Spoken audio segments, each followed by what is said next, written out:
ఈ చిన్నవానిలో ఒక్కనినైనను తృణీకరింపకుండగా చూసుకోండి.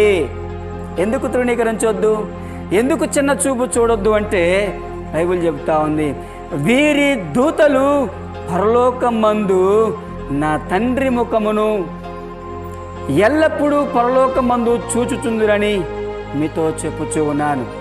యేసు ప్రభువు అన్నాడు, అనాథ బిడ్డలున్న చింపిరి జుట్టేసుకొని బట్టలన్నీ మాసిపోయి, వారు ఒకవేళ బట్టలన్నీ కూడా మాసిపోవచ్చేమో, కానీ వారి మనస్సు దేవుని యొక్క మనస్సు అండి.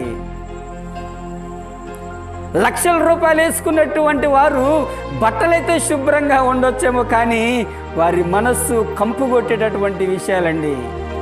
కానీ చిన్న బిడ్డలు ఎలాంటి వారు తెలుసా? ప్రభు అంటున్నాడు, వారిని తృణీకరించొద్దు, వారిని నెట్టివేసేయొద్దు.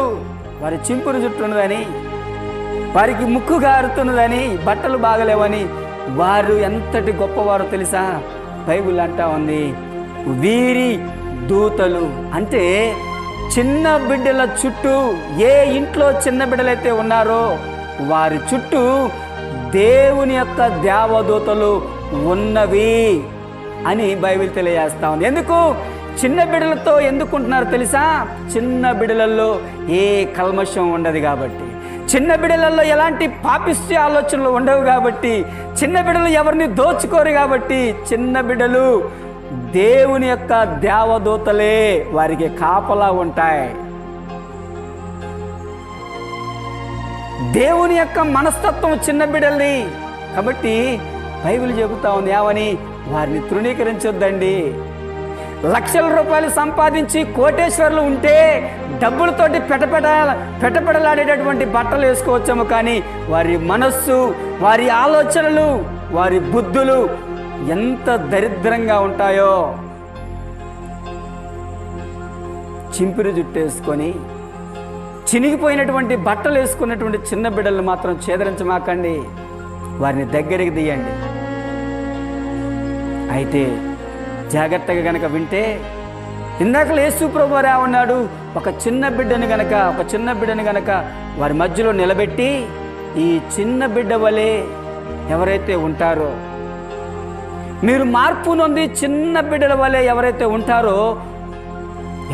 ఉంటారో వారు పరలోకంలో ఉంటారు అని చెప్పేసి అన్నాడు. అంటే ప్రియ తల్లి, ప్రియ తండ్రి, విను, నువ్వు, నేను, ఈ భూమి మీద ఉన్నటువంటి ప్రతి వ్యక్తి కూడా ఈరోజు 30 సంవత్సరాలు 40 సంవత్సరాలు ఉన్నాయంటే మనకి కూడా చిన్నతనం ఉంది.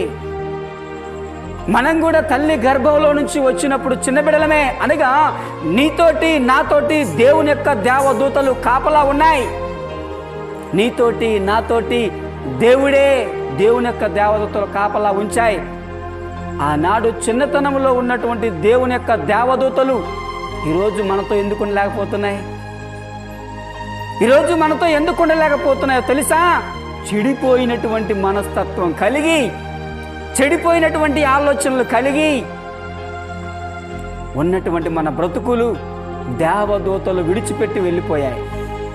అందుకనే ప్రభు అంటున్నాడు, విడిచిపెట్టి వెళ్ళినటువంటి దేవుని యొక్క దేవదూతలు మళ్ళీ నీతో సహవాసం చేయాలి అంటే, విడిచిపెట్టి వెళ్ళిపోయినటువంటి దేవుని యొక్క దేవదూతలు నీతో ఉండాలి అంటే మళ్ళీ ఎలా ఉండాలి నువ్వు?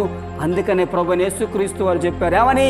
వారి మధ్యలో చిన్న బిడ్డలను నిలవబెట్టి వీరి వలె మార్పు చెందితే, ఈరోజు వాక్యాన్ని వింటున్నటువంటి ప్రతి తల్లి, ప్రతి తండ్రి, మళ్ళీ నువ్వు చిన్న బిడ్డల యొక్క మనస్తత్వంలోకి వస్తే, అనగా అక్రమాలు చేయకుండగా, దొంగతనాలు చేయకుండగా, ఒక మంచి వ్యక్తిగా, మంచి ఆలోచనలతో, మంచి చూపులతో, మంచి ప్రవర్తనతో గనక నువ్వు ఉంటే, ఏ దేవదూతలైతే నిన్ను విడిచిపెట్టి వెళ్ళాయో, ఏ దేవుని యొక్క దేవదూతలైతే నీకు కాపలా ఉండి నీ ప్రవర్తన చూసి దూరంగా వెళ్ళిపోయాయో, మళ్ళీ చిన్న బిడ్డల యొక్క స్వరూపంలోనికి, చిన్న బిడ్డల యొక్క మనస్తత్వంలోనికి నువ్వు మార్పు చెందితే, అదే దేవదూతలు మళ్ళీ నీకు కాపలాగాస్తూ ఉంటాయి. అందుకనే ప్రార్థన చేసేటటువంటి వారు, దేవుని మందిరానికి వచ్చేటటువంటి వారు సామాన్యులు కాదు. ఎందుకో తెలుసా?